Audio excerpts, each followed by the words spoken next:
ছেড়ে দে নৌকা মাঝি মদিনাতে কান্দে নবী উম্মতের মায়ায়, মদিনাতে কান্দে নবী উম্মতের মায়ায়। ছেড়ে দে নৌকা মাঝি যাব মদিনায়, ছেড়ে দে নৌকা মাঝি। নবী মদিনাতে আছে শুইয়া, গুনাহগার উম্মতের মায়া। মদিনাতে আছে শুইয়া, গুনাহগার উম্মতের মায়া।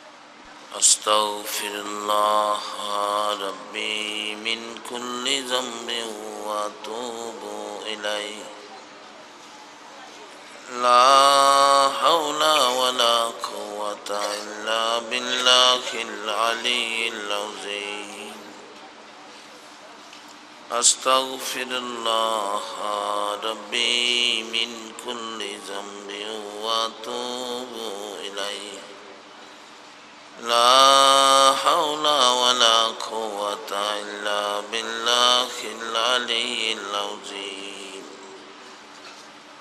সাল্লাল্লাহু আলা সাইয়্যিদিনা ওয়া মাওলানা মুহাম্মদ ওয়া আলিহি ওয়া আসহাবিহি ওয়া বারিকা ওয়া সাল্লাম। আসসালামু আলাইকুম ওয়া রাহমাতুল্লাহি ওয়া বারাকাতুহু। আলহামদুলিল্লাহি নাহমাদুহু ওয়া নাস্তাঈনুহু ওয়া নাস্তাগফিরুহু ওয়া নাস্তাগফিরুহু ওয়া নু'মিনু বিহি ওয়া নাতাওয়াক্কালু আলাইহি ওয়া নাউযু বিল্লাহি মিন শুরুরি আনফুসিনা ওয়া মিন সাইয়্যাতি আ'মালিনা। من يهده الله فلا مضل له ومن يضلله فلا هادي له ونشهد أن لا إله إلا الله وحده لا شريك له ونشهد أن محمدا عبده ورسوله. فقد قال الله تعالى في كلامه المجيد والفرقانه الحميد. أعوذ بالله من الشيطان الرجيم. بسم الله الرحمن الرحيم. ولا تقولوا لمن يقتل في سبيل الله أموات. قال الله تعالى قل إن كنتم تحبون الله فاتبعوني يحببكم الله ويغفر لكم ذنوبكم الله غفور رحيم. قال الله تعالى ووصينا الإنسان بوالديه إحسانا حملته أمه كرها ووضعته كرها الآخر. قال رسول الله صلى الله عليه وسلم لا يؤمن أحدكم حتى أكون أحب إليه من والده وولده والناس أجمعين. قال رسول الله صلى الله عليه وسلم بر الوالدين أفضل من الصلاة والصدقات والصوم والحج والعمرة والجهاد في سبيل الله. قال الله تعالى في شان حبيبه صلى الله عليه وسلم: إن الله وملائكته يصلون على النبي يا أيها الذين آمنوا صلوا عليه وسلموا تسليما. اللهم صل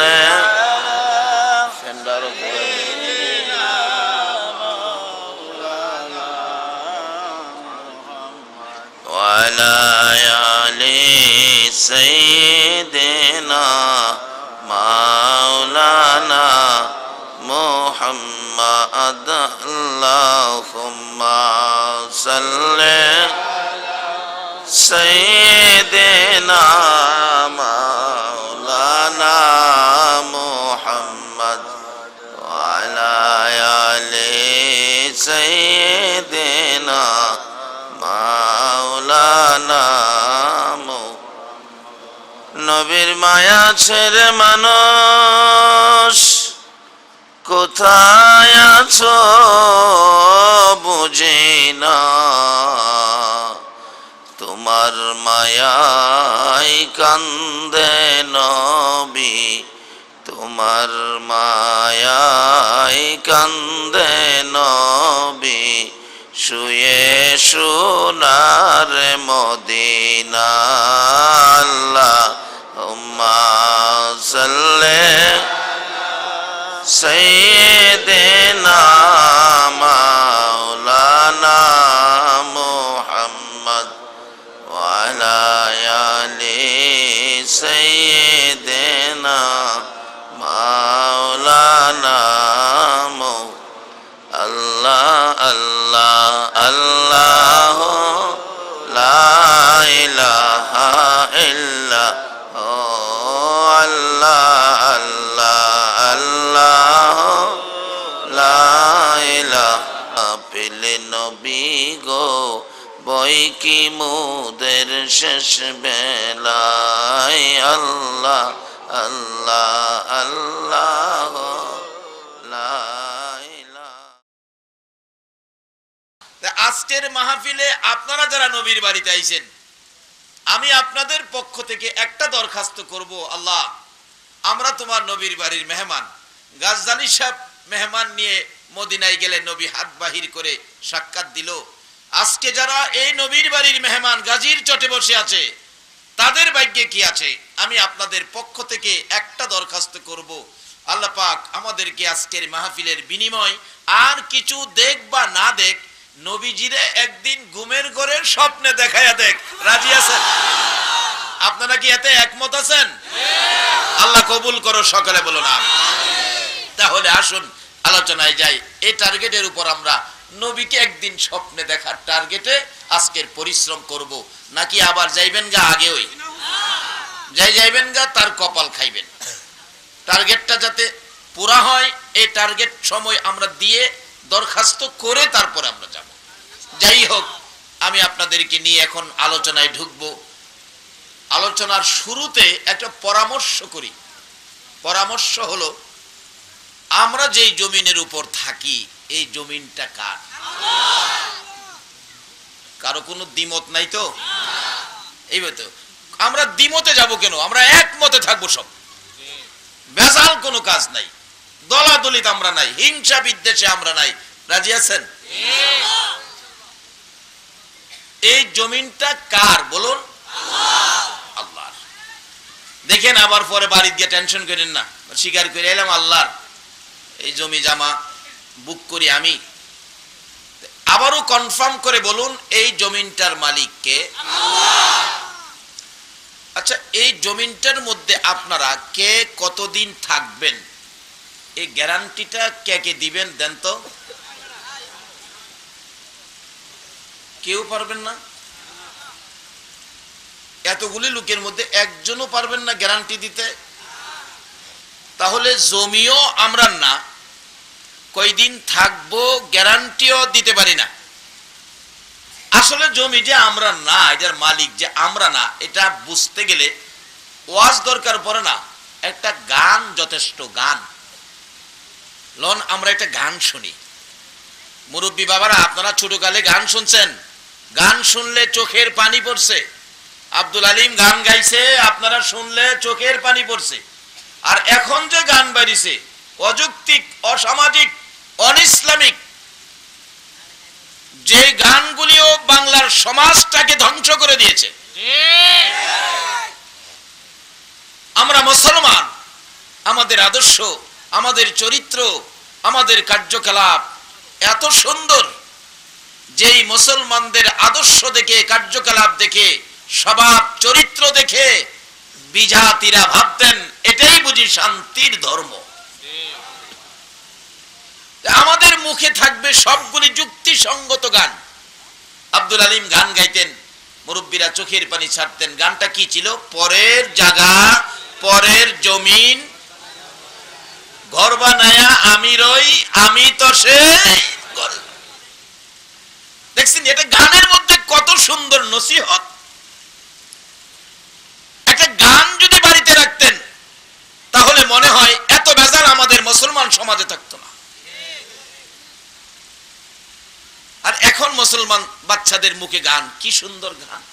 এদিন মাহফিলে যাব, গাড়িতে নাইমা সামান্য একটু রাস্তা হাঁটবো, পোলাপান খুশি, তুফাজ্জল আইছে, তুফাজ্জল, কি খুশিও মাশাআল্লাহ। সিনে হগল জায়গাতে ওখানে গেলে তুফাজ্জল আইছে, তুফাজ্জল, এক পোলা গানও টান মেরে বইছে। তোমায় দেখলে মনে হয় 1000 বছর তোমার সাথে ছিল পরিচয়।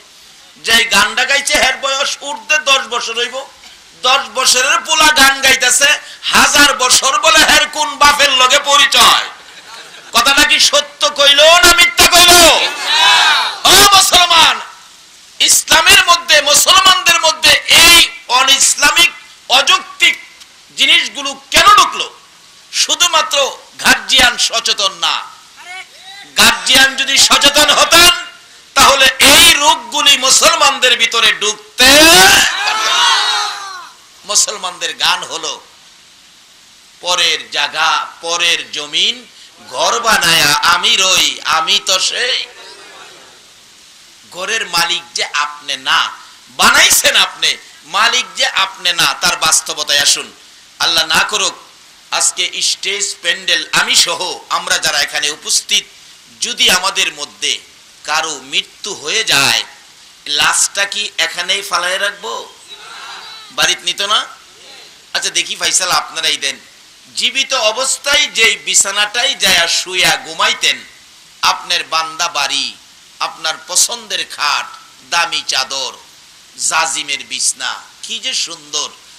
জীবিত অবস্থায় আপনি যায় ঘুমাইতেন, আপনার মৃত্যু লাশটা, মরা লাশটা ওই বিছনাটার মধ্যে নিয়ে শুয়াবে কিনা? ফাইসালা দেন তো। ঘরের ভিতরে নিবে না। এই যে আব্দুল আলিম কইছে আমি তো সেই ঘরের মালিক নয়, তাইলে বোঝা গেল গানটাই যথেষ্ট আমাদের জন্য। তাইলে যার জায়গায় থাকি, এই মালিকটা কই, মালিকটা কেমন? দুনিয়াতে আধা ঘন্টা কারো বাড়িতে থাকলে যাওয়ার সময় তালাশ করেন, বাড়িওয়ালা কই, একটু দেখা করে যায়। আধা ঘন্টা চা নাস্তা খাইলাম, একটু দেখা করে যায়। আর যার জমিনে 40 বছর, 50 বছর, 60 বছর, 70 বছর যাবত থাকতেছেন, একদিন তো কেউ কইলেন না এই জমিওয়ালা কই, একটু দেখা করে যাই? কেউ বলে। আজকে এই মালিকের সাথে কিভাবে সম্পর্ক করা যায়, যার জমিনে থাকি, মালিকটাকে কিভাবে পাওয়া যায়, সেজন্যই আজকের এই মাহফিল। আসুন আল্লাহ আমাকে যেটুক তৌফিক দিবেন আমি সেটুকুন আলোচনা করব। এই মালিকটাকে পাওয়ার জন্য কোন রাস্তায় যাব, কিভাবে যাব, সেজন্য মাহফিল। আর এই মাহফিলে যে আল্লাহ আমাদেরকে এই সুন্দরভাবে ধৈর্যের সহিত বসে থাকার তৌফিক দিলেন, সে আল্লাহর শুকর আদায় করে সকলে বলুন আলহামদুলিল্লাহ। আওয়াজ গর্জিয়াস করতে হবে। আমরা আখিরি নবীর উম্মত, এই নবীর উম্মতের আওয়াজ দুর্বল হইলে হবে না। আমরা যে নবীর উম্মত, বলুন এই নবীর উম্মতের আওয়াজ দুর্বল হবে কেন? আমাদের নবী কি দুর্বল নবী? ছোট নবী? কি নবী বলুন? আমাদের নবী সকল নবীর চেয়ে, আমাদের নবী হলো সাইয়্যিদুল মুরসালিন। আল্লাহু আকবার বলুন। আজকে সেই নবীর উম্মত আমরা, যদি নবীর উম্মত আমরা হতে পারি, আমাদের মর্যাদা কত হবে? আল্লাহ নিজে ঘোষণা দিয়েছেন কোরআন শরীফে, কুনতুম খায়রা উম্মাতিন উখরিজাত লিন-নাস। আবার তাদের মধ্য থেকে নবী একটা ঘোষণা দিয়েছেন, উলামা ও উম্মতি কাআম্বিয়াই বনি ইসরাইল। আল্লাহু আকবার বলুন।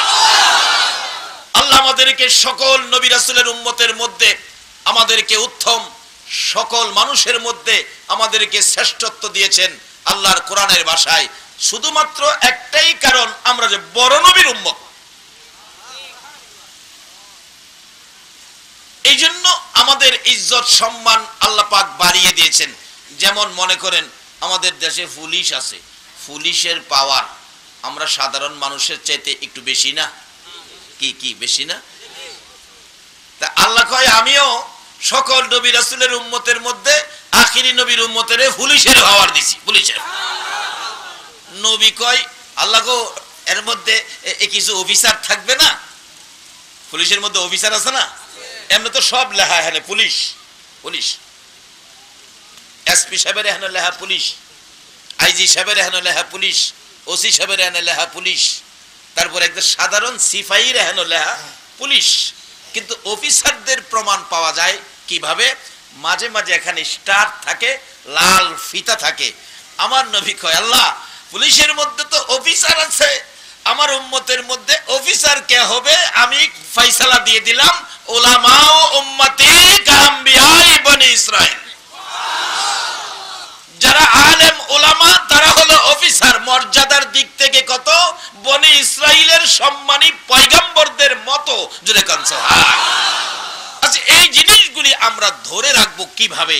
ধরে রাখতে পারলেই আমাদের বিজয়, আমাদের সুখ, আমাদের শান্তি। যাই হোক, বলতেছিলাম আমরা এমন এক নবীর উম্মত, আমাদের আওয়াজ দুর্বল হইলে হবে না, গর্জিয়াস হতে হবে। কেন? এই নবীর উম্মতের ক্ষমতা দেখুন। এই নবীর উম্মতের পরিচয় যদি দেহের মধ্যে থাকে, এই নবীর উম্মতের পরিচয় যদি দেহের মধ্যে থাকে, তার মর্যাদা কত, ক্ষমতা কত। বাঘ ভাল্লুক পর্যন্ত দেখলে তারে সালাম দেয়। তার বাস্তব ওমর ফারুক রাদিয়াল্লাহু তাআলা আনহুর জীবনী। ওমর নবীজির সাহাবাদেরকে নিয়ে কালিমা প্রচারে যাইতে যাইতে যাইতে যাইতে নদী নালা খাল বিল পার হইয়া, জুর জংলা পার হইয়া যেখানে গিয়ে উঠছে, তার জীবনী লেখে এটা আফ্রিকার জংলা। পিছন থেকে সঙ্গীরা বলেন, ওমর কই আইলেন? জীবন শেষ। ওইতে বড় বড় ভাগ ঘুরতেছে, গাছের ডালে বড় বড় সাপ পেঁচাইয়া রইছে, বিচ্ছুগুলো হাঁটতেছে দেখা যায়। এই বিচ্ছু না, আমরা দেশের বিচ্ছু না, আফ্রিকার জংলার বিচ্ছু। ওমর কয় ঠিক হইতো, আইসি ওখানে কি করুন যাইব, তোমরা ভয় পাইও না, আমাদের একটা পরিচয় পত্র আছে, আমরা আখেরি নবীর উম্মত, তোমরা দাঁড়াও। ওমর দুই কদম সামনে গিয়ে এই পরিচয়ের উপর ভাষণ দিতেছে। ও আফ্রিকার জংলার বাঘ ভাল্লুক, হিংস্র প্রাণী, সাপ বিচ্ছু, তোমরা শোনো, আমাদের দিকে আর চোখে তাকিও না, আমাদের পরিচয় নাও, আমরা আখেরি নবীর উম্মত। আজকে আমরা জংলায় থাকবো, তোমরা জংলা ছেড়ে দাও। সঙ্গীরা বলেন, উমরের এই ভাষণের কিছুক্ষণের মধ্যে দেখি আল্লাহর কসম জংলা খালি হয়ে গেছে। আচ্ছা, উমর যে কালিমা পড়ে ভাষণ দিয়ে জংলা খালি করছে, আমরা তো ঠিক সেই কালিমা পড়েছি, একটা অক্ষর বেশ কম নাই। বেশ কম থাকলে চরিত্রের মধ্যে কিছু বেশ কম আছে। সেই চরিত্রকে পরিবর্তন করার জন্য আজকের মাহফিল। কোরআন হাদিসের এক্সরে দিয়ে এই দেহটাকে আমরা পরিষ্কার করব, প্রমাণ করে দেব আমরা আখেরি নবীর উম্মত। রাজি আছেন? কিভাবে আসতেছি সামনে। তাই যে নবীর উম্মতের পরিচয় থাকলে বাঘ ভাল্লুক জংলা ছাড়ে। আজকে আমরা সে নবীর উম্মত। আমরা গর্জিয়াস হতে হবে। ওমর যে কালিমা পড়েছে আমরা সেই কালিমা। ওমরের জীবনী ক্ষমতা কত! ওমর যখন রাষ্ট্রপতি, মদিনার শাসক, মদিনায় ভূমিকম্প হইতেছিল, ভূমিকম্পে মাটি থরথর করে কাঁপতেছে, জনগণ ভয় ভীতি আতঙ্কে কি বিপদ জানি হয়। ওমর বলেন, আপনারা ভয় পেয়েন না, আমি ওমর ভূমিকম্পকে সাইজ করার ক্ষমতা রাখি। রাষ্ট্রপতি ভূমিকম্প সাইজ করে, আমরা রাষ্ট্রপতি পারবো?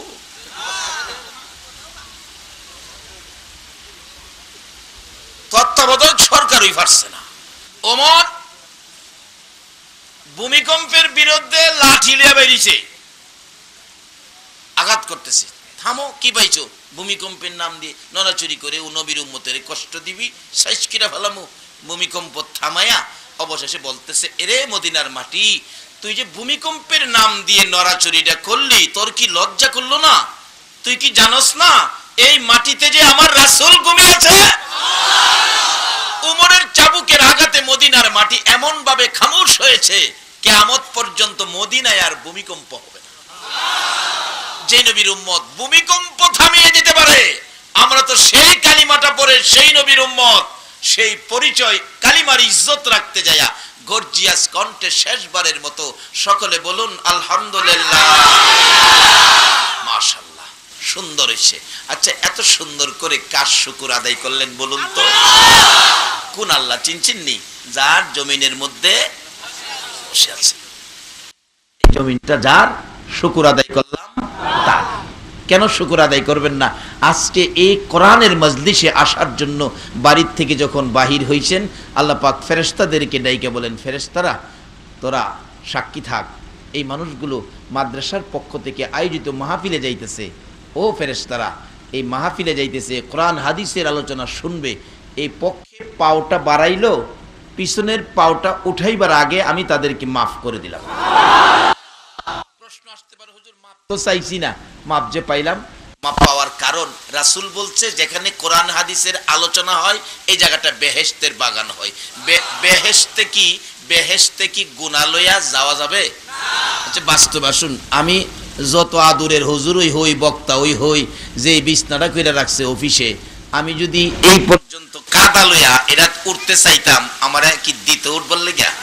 কইতে হুজুর এই ময়লা লইয়া কইতেইছেন, এই পানিতে পয় পরিষ্কার করে লোক, পয় পরিষ্কার ছাড়া রুমের ভিতরে ঢুকবার লেগে দিত না। আল্লাহ কয়, আমার নবী যে বাগান রে বেহেশতের বাগান কইছে, এই বাগানও গুনাহ লইয়া যাওন যাইতো না, বাইরেবার আগেই আমি মাফ করে দিলাম, যাও। আচ্ছা, এই নবীরে চিনা, নবীর পক্ষে যাওয়া আমাদের দরকার আছে কিনা বলো? যে নবীর পক্ষ লইতারলে লাভটা কি দেখেন? জিবরাইল মেরাজের সফরে যাবে, নবী বুরাকে কইরা নিতে নিতে সিদরাতুল মুনতাহায় নবীজিরে নামায়া দিছে। জিবরাইলকে, হুজুর যান, সামনে যান, এখান পর্যন্ত আমার ক্ষমতা শেষ। রাসূল বলেন, আমি যাব কিভাবে? আমি কি রাস্তাঘাট চিনি? হুজুর সেটা যে দাওয়াত করছে হেলেই জানে আমার ক্ষমতা এবং বুরাকের ক্ষমতা শেষ।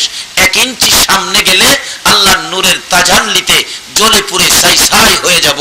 বাবারে, কে আজকে মাদ্রাসার পক্ষ থেকে আয়োজিত মাহফিলে বসেছো? নবীর বাড়ির মেহমান হয়েছো কে? এই নবীর পক্ষ নাও, কতটুকু বরকত পাইতে পারো বাস্তবে আসো। আমার নবী মেরাজের সফরে যাচ্ছে, জিবরাইলকে, হুজুর আমি আর সামনে যাইতে পারবো না, আপনাকে নেওয়ার জন্য রফরফ আসবে। নবীজি রফরফে চোয়ার হলেন, আল্লাহর নূরের তাজাল্লির বাউন্ডারির ভিতরে ঢুকে গেলেন। নবীজির পাও মুবারকে হরিণের চামড়ার জুতা মুবারকও ছিল, যেখানে জিবরাইল যাইতে পারে না, এই নবীর পক্ষ ধরে হরিণের চামড়ার জুতা যাইতে শুরু করেছে। আজকে এই নবীকে চিনা, নবীর ঘর চিনা আমাদের দরকার আছে কিনা? যারা এই পক্ষে আগে বাড়বেন, এইভাবে আল্লাহ আপনাদেরকে ক্ষমা করে দেবেন। কিন্তু কিছু সমস্যা আছে, এগুলি দূর করার জন্য আমরা আলোচনা শুনবো। একটু লম্বা হলে আপনাদের কষ্ট হবে না তো?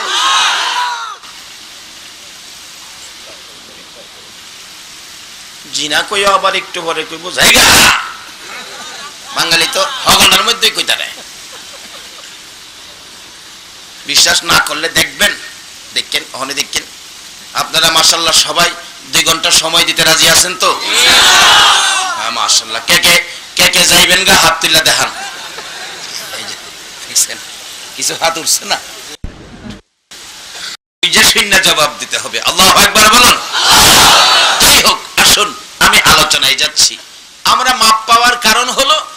নবী বলছে জায়গাটা বেহেশতের বাগান, এই বেহেশতের বাগানে গুনাহ নিয়ে যাওয়া যায় না, এই জন্য আল্লাহ আমাদেরকে মাফ করে দিলেন। বাগানের উদ্দেশ্যে রওনা হওয়ার সাথে সাথে প্রশ্ন আসবে, হুজুর এইভাবে কি অন্য নবী রাসূলের উম্মতেরাও মাফ পাইতেন? না, তাদের জীবনী খুলুন, সকল নবী রাসূলের উম্মত গুনাহ করলে মাপ চাইতে চাইতে বছরের পর বছর কিন্তু মাপ পায় না।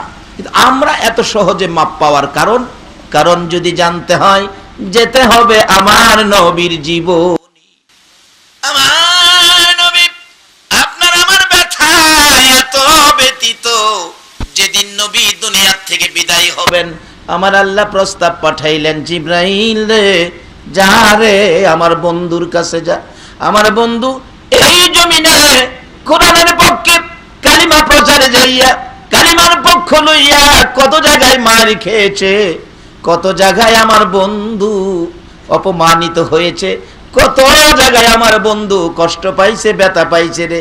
আমার বন্ধুকে এই রক্ত মাখা জমিনের মধ্যে দাফন করব না রে জিবরাইল, আমার বন্ধুর কাছে প্রস্তাব করো, বন্ধুর দেহ মুবারক আমি আল্লাহর আরশের ডান পাশে দাফন করব। আমার আল্লাহ এই প্রস্তাব জিবরাইলের মাধ্যমে পাঠাইলে জিবরাইল নবীজির কানের গোড়ায় মুখ লাগাইয়া খবর দিতেছেন, ইয়া রাসূলুল্লাহ এমন এক খবর নিয়ে আসছি গো, যেই খবর হযরত আদম আলাইহিস সালাম থেকে শুরু করে ঈসা আলাইহিস সালাম পর্যন্ত কারো জন্য ফাঁস হয় নাই। হুজুর এই সুন্দর প্রস্তাবটুকু আপনাকে শোনাবো, আপনি খুশি হবেন, আপনি রাজি হবেন। কি প্রস্তাব রে জিবরাইল? ইয়া রাসূলুল্লাহ আপনার দেহ মোবারক আল্লাহর আরশের ডান পাশে দাফন হবে, খুশি হন, কবুল করুন। আমার নবী দুইটা চোখের পানি গাল বেয়ে বেয়ে ছেড়ে দিলেন, রে জিবরাইল এই খুশির খবর আমারে শোনাইলি, আমি তো খুশি হতে পারলাম না রে জিবরাইল।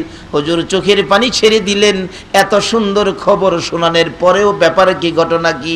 আমার নবী বলেন, জিবরাইল রে এই খবর শোনাইলি আর একটা খবর সাথে শোনাইলি না, সেই কোন খবর?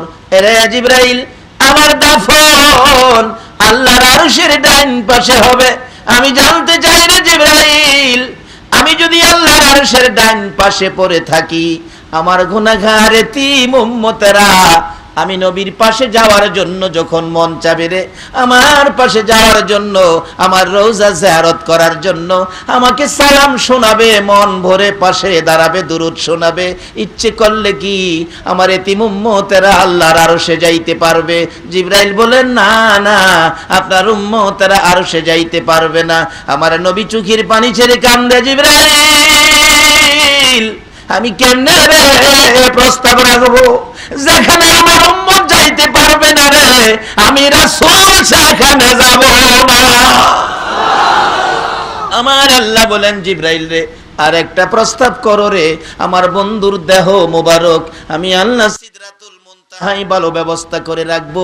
এই প্রস্তাবেও আমার নবী জবাব দেন, জিবরাইল রে আমার উম্মতেরা কি আরশে মহল্লায় যাইতে পারবে না, সিদরাতুল মুনতাহায় এখানেও যাব না।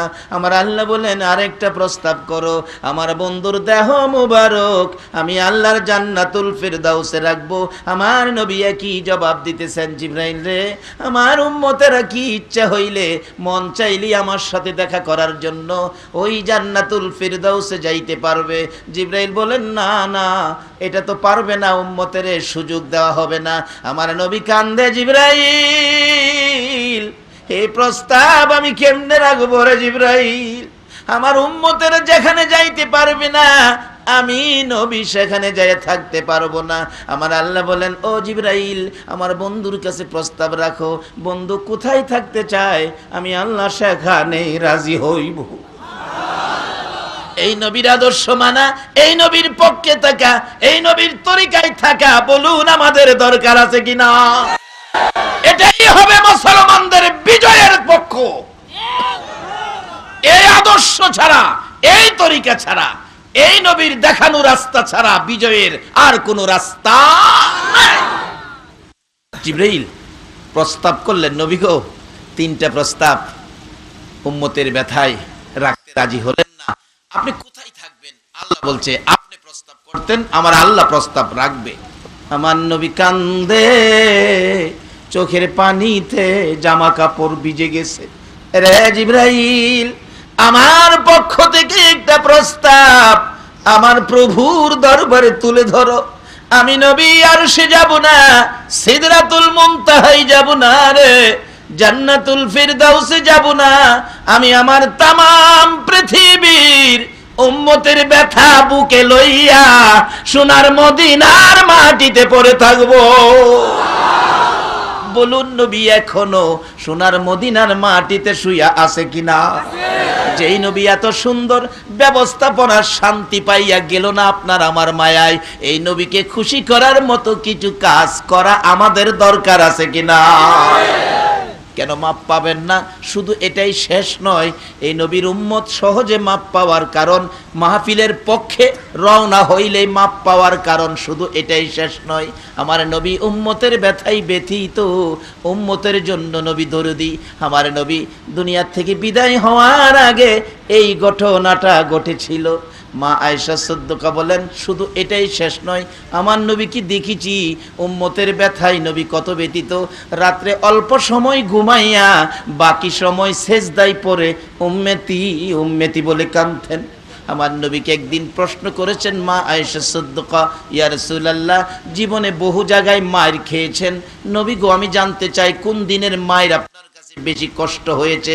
আমার নবী চোখের পানি ছেড়ে দেন, আয়েশা রে, মায়ের কথা মনে করিস না রে আয়েশা, তাইবের জমিনের মায়ের কথা মনে হইলে আমি এখনো সহ্য করতে পারি না। কিছুক্ষণ পর আমার নবী আবার চোখের পানি ছেড়ে দিলেন, রে আয়েশা, তাইবের জমিনের মায়ের কথাও আমি রাসূল ভুইলা যাই রে, যখন আমার গুনাহগার উম্মতের কথা মনে হইয়া যায়। বলুন এই নবীকে খুশি করার মতো কিছু কাজ করা আমাদের দরকার আছে কিনা? তাই যেই নবী তাইবের জমিনের মায়ের সবচেয়ে কষ্ট, এই ব্যথাও ভুইলা যায় যখন উম্মতের কথা মনে হয়।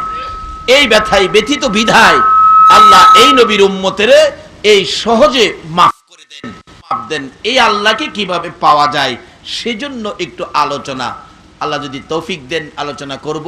আসুন পবিত্র কোরআন শরীফ থেকে, হাদিস শরীফ থেকে যা তেলাওয়াত করেছি, আল্লাহ যেটুকুন তৌফিক দিবেন আমি আলোচনা করব। আর বাড়াইতেছি না, সরাসরি আলোচনায় ঢুকে যাই। মহব্বতে আর একটু দুরূদ শরীফ পড়ুন, এবার আলোচনায় ঢুকে যাব। আল্লাহুম্মা সাল্লি, এক গ্লাস পানি।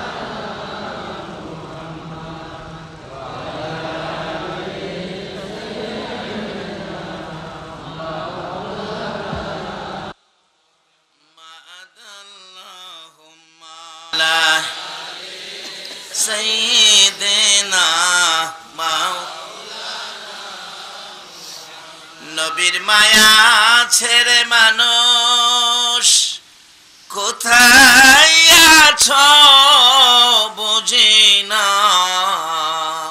তোমার মায়ায় কান্দে নবী, তোমার মায়ায় কান্দে নবী, শুয়ে সোনার মদিনা। আল্লাহুম্মা সাল্লি মাওলানা মুহাম্মদ ওয়া আলা আলি সাইয়্যিদিনা মাওলানা বালাগাল উলা বিকামালিহি কাশাফাত দুজা বিজামালিহি হাসনাত জামিউ খিসালিহি সাল্লাল্লাহু। আসুন আলোচনায় ঢুকি। পবিত্র কোরআন শরীফ থেকে সর্বপ্রথম তালাওয়াত ছিল কুল্লু নাফসিন যায়িকাতুল মাউত। এই ঘোষণাটা কে দিলেন? আল্লাহ। আচ্ছা দেখি তো, এটা যদিও আরবি বাংলার মতো বোঝা যায়, এটা কিসের ঘোষণাটা দিলেন? এই তো ওয়াজ সহজ হয়ে গেছে। ঘোষণাটা কিসের? মৃত্যুর। ঘোষণাটা দিলেন কে? আল্লাহ। আচ্ছা, এই আল্লাহর ঘোষণা অমান্য করার মতো কোন ক্ষমতা কি আপনার আছে? জাতিসংঘের মহাসচিবের আছে? বুশের আছে? এর বাপের আছে? পারলে কইেন অমান্য করত।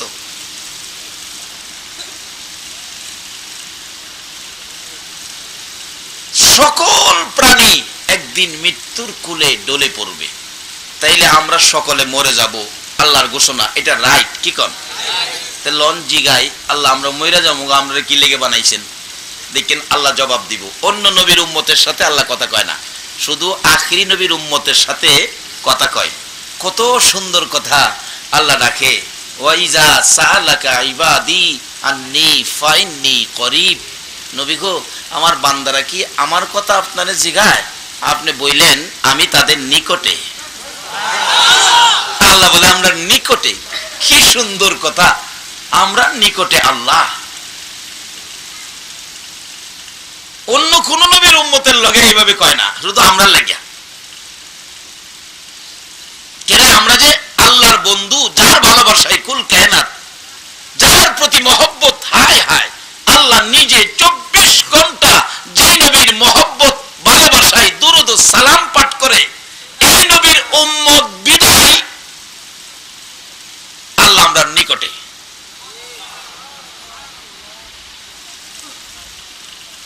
শুধু নিকটে থাকে না, আবার জিগায় উজিবু দাওয়াতাদ দাই ইজা দান। তোমাদের কি কোনো কথা আছে, কোনো দাবি দাওয়া আছে, কোনো চাওয়া পাওয়ার আছে? যদি থাকে আপনি দাবি দাওয়া করবেন। আল্লাহ কি জবাব দিছে? আপনার সকল দাবি দাওয়াগুলি কি করব? ফালিয়াস্তাজিবু লি ওয়াল ইউমিনু বি লাআল্লাহুম ইয়ারশুদুন। আমি তোমাদের সব দাবি দাওয়া পরিশোধ করে দিব। তাইলে দাবি দাওয়া করার মানে অর্থাৎ কথা বলার অধিকার আমরারে দিছে। দাবি দেওয়া মানে কথা বলা, কথা বললেই তো দাবি করতেইব। তাই কথা বলার সুযোগ অধিকার আমরারে দিছে। লন জিগাই মইরা যাও, আমরারে কি লেগে বানাইছেন? আল্লাহ কইব অমা খলাকুতুল জিন্না ওয়াল ইনসা ইল্লা লিয়াবুদুন। মানুষ এবং জিন জাতিকে বানাইছি একটা কারণ, কারণটা হলো তোমরা আমার ইবাদত করবা। আর সকল মাখলুকাত বানাইছি কারণ হলো তোমাদের খেদমত করবে, আর তোমরা খালি আমার ইবাদত করবে। আচ্ছা বলুন, সকল মাখলুকাত আমাদের খেদমত করেনি? কিভাবে করে বিস্তারিত আইতাছি পিছে। তাইলে আমরা ইবাদত করব, এই জন্য বানাইছে। এটাও আমরা কনফার্ম তো? আল্লাহ আমরারে বানাইছে কি কাজের লেগিয়া? যেমন আজকে মাহফিলে আমারে দাওয়াত দিছে কি লেগিয়া? বুঝাইতাম পারলাম? আমারে দাওয়াত দিছে ওয়াজ করবার লেগিয়া। আমি যদি ফ্যাট বেড়ে খাইয়া সিত্তিয়া হইয়া কি কন বড় হুজুরের বাসাত যেই সুন্দর বাড়ি দেখে আইছিও, রাজকীয় বাড়ি, আল্লাহ আরো বরকত দেখ, সকলে বলুন আমিন। তবে বরকত কত, এই বরকতের চাইতে আখিরাতের বরকত বেশি লম ওয়াজ গামরা কি খান, কারণ এটা ধুইয়া যাওন গা লাগবো, এটা নিবার সুযোগ নাই। যাই হোক, এই বড় হুজুরের বাড়ির যদি সিত্তিয়া হইয়া ঘুমায় তাহি, আচ্ছা আপনারা কি আমারে বালা কইবেন? হুজুর কি আমারে যাওয়ার সময় হাদিয়া দিব? দেখাই করতো না, কইব ছাত্ররা কইব কই যাইতো কই গা, আমার সর্বনাশ কইরা দিছে। আপনি ওজের লেগে দাওয়াত দিবেন, ওজ না করলে যদি আপনারা আমার সাথে এই ব্যবহার করেন, আল্লাহ যে আমাদের ইবাদতের লেগে বানাইছে, ইবাদত না করলে আল্লাহ কি ব্যবহার ভালো করব? নিজেও অশান্তি দিব, বিজেপি ধর্মীরা দেহ ফিটা খাওয়াইব। খাওয়াইতাছে না? খাওয়াইতাছে কি আরো খাইবেন? কিন্তু তার আগে রাস্তা ধরে লাই, রাস্তা রাস্তা যদি ঠিক মতো ধরতারেন, আমরা রাস্তাটার নাম হলো সিরাতাল, সুবহানাল্লাহ না, সিরাতাল। এটা কি পথ জানি? সুবহানাল্লাহ। আমাদের রাস্তা, আমাদের পথ হলো সরল পথ। এই সিরাতাল মুস্তাকিমে উঠেন, হাঁটতে থাকেন, আল্লাহর কসম এই রাস্তার শেষ মাথায় জান্নাতুল ফেরদাউসের গেট। কিন্তু এগুলি বুঝতে হবে তো, বুঝার জন্যই তো মাহফিল। আসুন সামনে বাড়ি, একটু লম্বা হইলে কষ্ট হইতো না তো আপনাদের? বাবা রে, কালকে তো আর এখানে এই বাতিগুলি, এই প্যান্ডেল থাকবে না।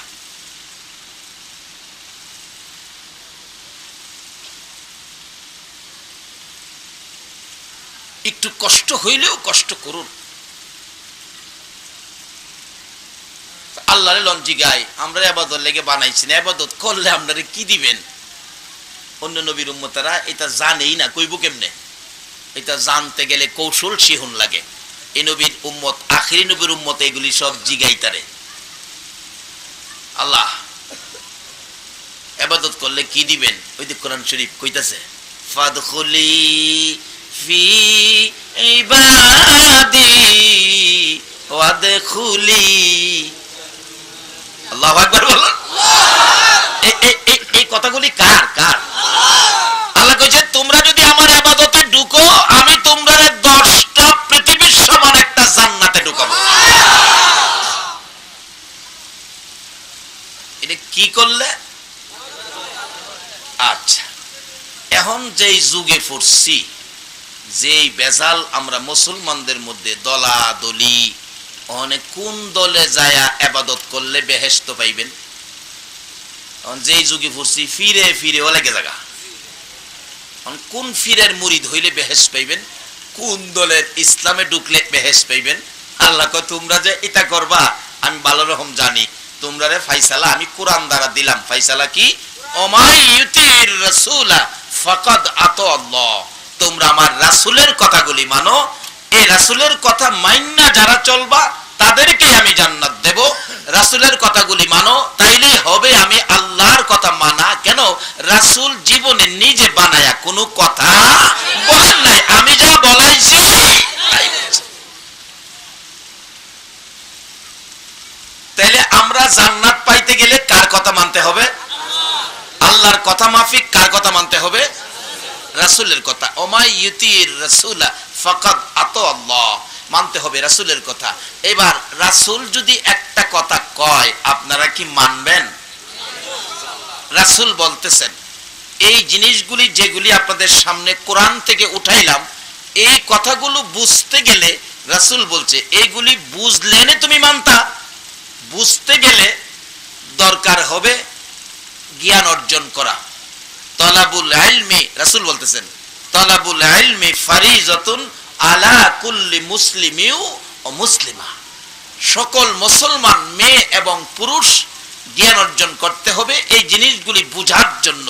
তাহলে এই জ্ঞান অর্জনের কেন্দ্রটা হলো নবীর ঘর, কয় না?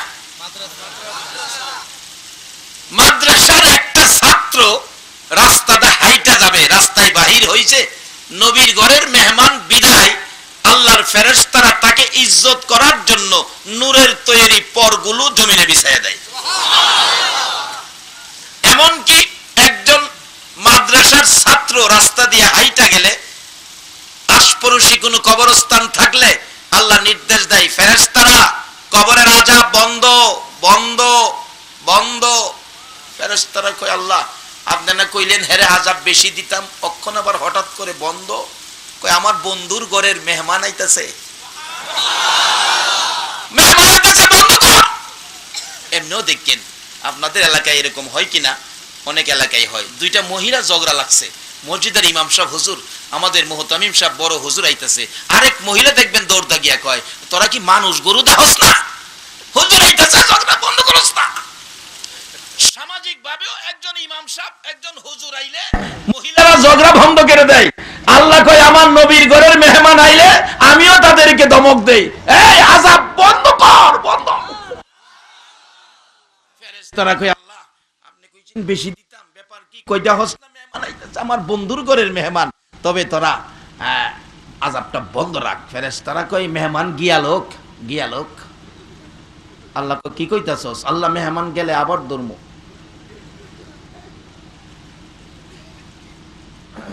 আল্লাহ কয়, না, শুধু হাইটা যাওয়ার কারণে 40 দিনের জন্য আযাব বন্ধ করে দেওয়া হলো।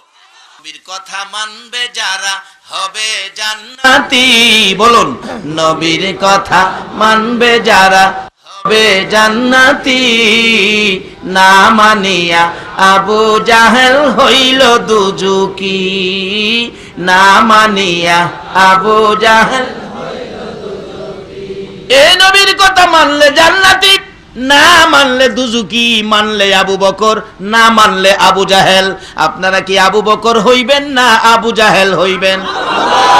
নবীর কথা মান্না না না মান্না, নবীর কথা মানার জন্য, নবীর কথা চিনার জন্য, এই ওয়াজ নসিহত বুঝার জন্য, মাদ্রাসায় পড়ার কারণে রাস্তা দিয়ে হাইটা গেলে কবরের আযাব 40 দিনের জন্য বন্ধ করে দেওয়া হয়। এই নবীর কথা মানলে লাভ হয় না লস হয়? কেন মানবেন না? আমার নবী আপনার আমার জন্য কত ব্যথায় ব্যথিত। যে নবী সোনার মদিনায় শুইয়া গো এখনো 24 ঘন্টা নবী উম্মতি উম্মতি বলে কাঁদবে। শুধু এটাই শেষ নয়, দুনিয়ার জমিনে নবী কোনদিন পেট ভরে খানা খায় না, ভালো বিছানায় নবী পিঠ লাগায় না, ভালো পোশাক নবী গায়ে দেয় না, শুধুমাত্র আপনার আমার ব্যথায়।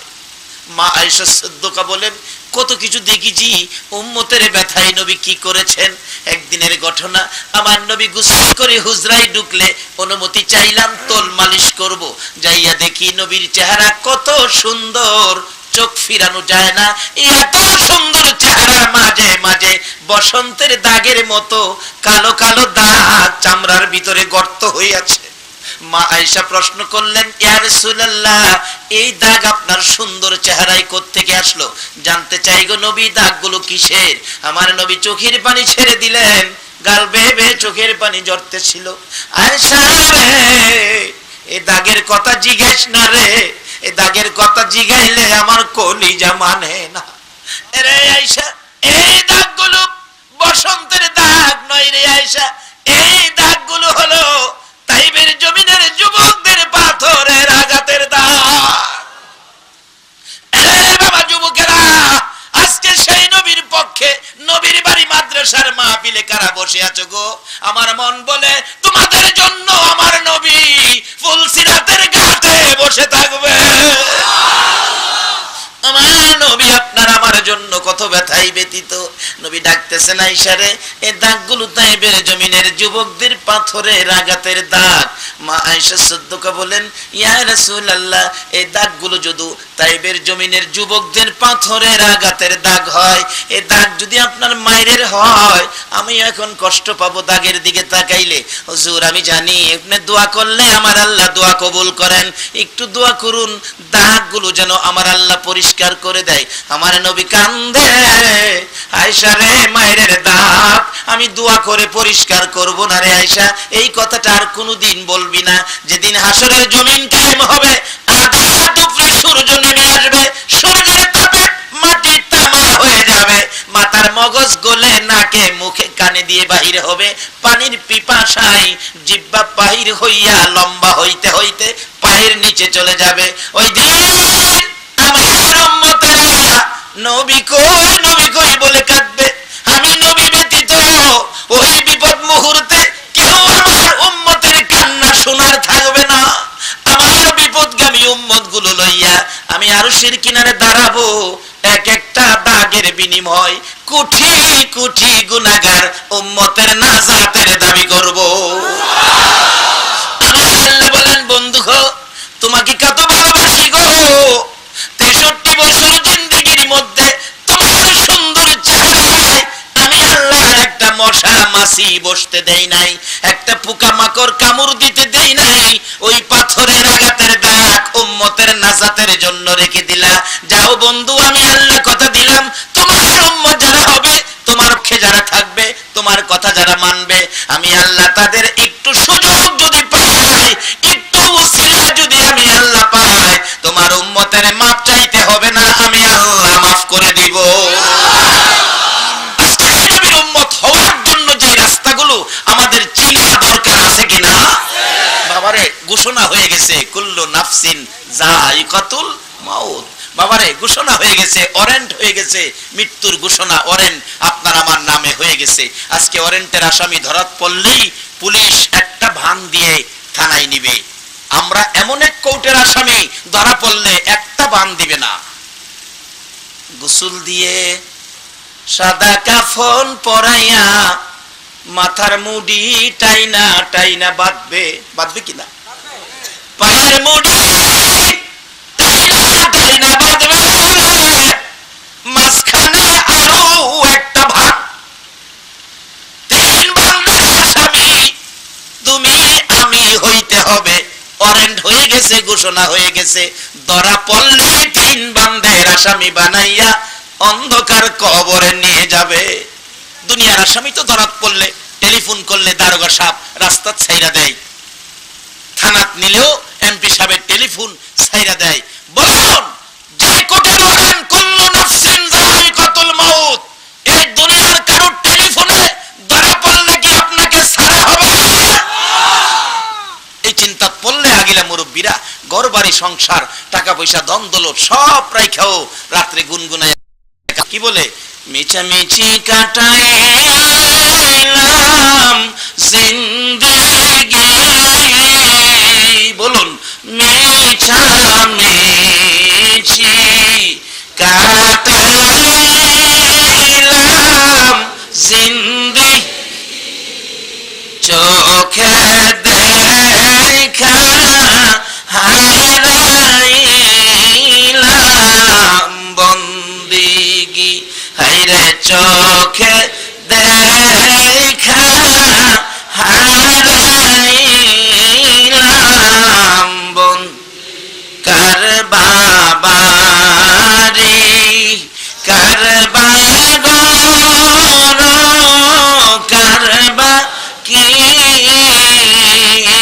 কার বাবারি কার বাগর কার বাকি অন্ধকার কবরে হবে বসতি। হাইরে অন্ধকার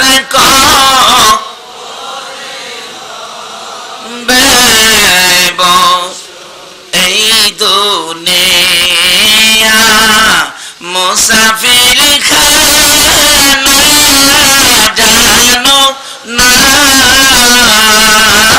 এই দুনিয়া মুসাফির খানা জানো। কত মানুষ আইল গেল রইল না, হাইরে কত মানুষ